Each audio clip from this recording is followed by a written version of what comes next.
कहले 10 मिनट पर खोलिया 10 मिनट पर खोलिया कहला देखा 10 मिनट पर से भी पलैं और गहना भी नहीं। कौन कौन गहना खोलिक देते? मोर 2 भरीर हार गोटे थिला, 5-6 ग्राम मुदी गोटे थिला, आ 4 ग्राम कानफुल गोटे थिला। आपण केतेबेले भी ठकईर शिकार होई पारती। डिजिटल ठकई कथा तो शुणिथिबे, किंतु अलंकार सफेई ना रे लक्षाधिक टंकार गहना ठकी नेबा कथा शुनिछंती कि? हाँ आज्ञा, एभली एक घटना घटी बालेश्वर जिला जलेश्वर म्युनिसिपालिटी अधीनस्थ पथरपुरा गाँव। बुधवार दिन 2 प्रहरे सस्मिता बेहेरा और तांको सासू कविता बेहेरा घरे थिबा बेले 2 जण अजणा युवक बाइक जोगे आसी गहना सफा बाहाना रे घरे पहुंची आउ ए होछि तार सीसीटीवी फुटेज।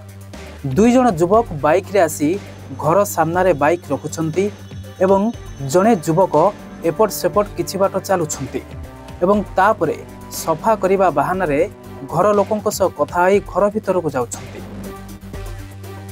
आउ सुना गहना ठकी सारिबा परे जणे बाइक रे अपेक्षा करुछि एवं द्वितीय युवक जनक पछरे बसिबा परे तत्क्षणात सेठारु छु मारुछंती।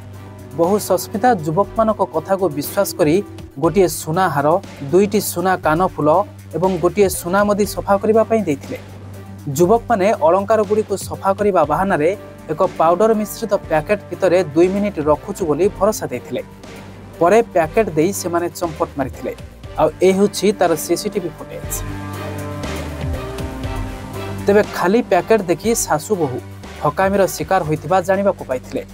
लुट अलंकार मूल्य 2 लाख टंकार अधिक जना पड़िबा परे एभली घटना स्थानीय अंचल रे चहल खेलाई दैछि।